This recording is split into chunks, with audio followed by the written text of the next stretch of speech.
నందు ప్రియమైన సహోదరి సహోదరులకు యేసుక్రీస్తు నామములో శుభములు. దేవుని యొక్క నూతనమైన కృప మీకు కలుగును గాక. ఈరోజు దేవుడు మనకిచ్చిన మాట 88వ కీర్తన 14వ వచనం. యెహోవా నీవు నన్ను విడిచుటేయాలా, నీ ముఖము నాకు చాటు చేయుటేయాలా. ఈ మాటలు మనం కీర్తనకారుల గ్రంథంలో చూస్తున్నాం. ఈ కీర్తన రాసిన కీర్తనకారుడు తన యొక్క వేదనను, తన యొక్క బాధను దేవుడికి తెలియజేస్తున్నట్టుగా మనం చూడగలం. ఈ కీర్తన మొదటి నుండి కూడా చివరి వరకు ఆ కీర్తనకారుడు అనుభవిస్తున్న కష్టాలు, ఆ కీర్తనకారుడు అనుభవిస్తున్న బాధల్ని తెలియచేసినట్లుగా మనం చూడగలం.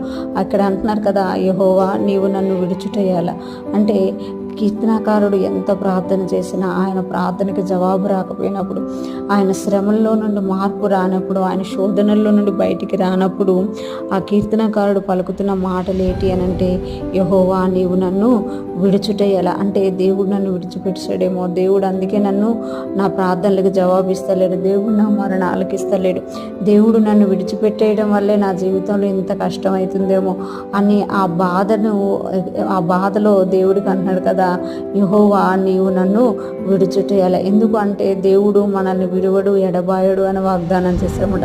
ఆ వాగ్దానం తెలిసిన కీర్తనకారుడు అంటున్నారు కదా, నీవు నా ప్రార్థన ఆలకించకుండా, నువ్వు నా సమస్యల్లో నుండి నన్ను బయటికి తీయకుండా, ఇంకా సమస్యలు నేను ప్రార్థిస్తున్న కొద్దీ పెరుగుతున్నాయే కానీ తగ్గడం లేదు, కనుక నీవు నన్ను విడిచుటేయాల, ఎందుకు నన్ను విడిచిపెట్టేశావు అని ఇక్కడ అడుగుతున్నట్టుగా చూడగలం. ఇంకా అంటున్నారు కదా, నీ ముఖమును నాకు చాటు చేయుటేయాలి అంటే దేవుని ముఖమును చూసే అనుభవం ఈ కీర్తనకారుడికి ఉందనమాట. అందుకే ఈ కీర్తనకారుడు అంటున్నారు కదా, ఆ ముఖ దర్శనము కలగకపోవడం వల్ల, దేవుని యొక్క ముఖ దర్శనం కలగకపోవడం వల్ల నీ ముఖము నాకు చాటు చేయుట ఎలా, నీ ముఖమును నాకు ఎందుకు చాటు చేస్తున్నావు, నీ ముఖము దర్శనము నాకు కలగట్లేదు, నీ ముఖ దర్శనం కలిగితే అందులో నాకు జవాబు దొరుకుతుంది, కానీ నీ ముఖ దర్శనం కూడా నాకు కలగడం లేదు. అందుకే ఇక్కడ అంటున్నారు కదా, రెండు ప్రశ్నలే, యెహోవా నీవు నన్ను విడిచుటేయాలా, నీ ముఖమును నాకు చాటు చేయుటేయాలా అంటే దేవుడు మనతో మాట్లాడకపోయినా, దేవుడు మన ప్రార్థన ఆలకించకపోయినా, మన జీవితాల్లో మార్పు కలగపోయినా చాలామంది మీ మాటలు పలుకుతూ ఉంటాం, యెహోవా నన్ను విడిచిపెట్టేసావా ఏంట, నువ్వు నన్ను ఎందుకు విడిచిపెట్టావు, నువ్వు నన్ను విడిచిపెట్టనన్నావు కదా అంటూ నేను నీ ముఖమును నాకు ఎందుకు మరుగుపరుచుకున్నావు, ఈ దినాల్లో ఒక దర్శనం రావట్లేదు, ఒక కళ రావట్లేదు ఎందుకు అని అడుగుతున్నట్టుగా మనం ఇక్కడ చూడగలనమాట.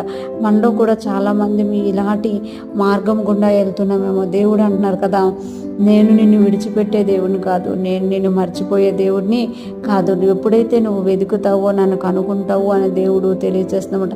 చాలాసార్లు మనం ఇటువంటి పరిస్థితులు గుండా వెళ్ళినప్పుడు మనలోని అనేకమైన ప్రశ్నలు కలుగుతాయి, కానీ ఆ ప్రశ్నలన్నిటికీ కూడా యేసయ్యే జవాబుగా ఉన్నారు అని ఈరోజు దేవుడు మనకి తెలియజేస్తున్నారు.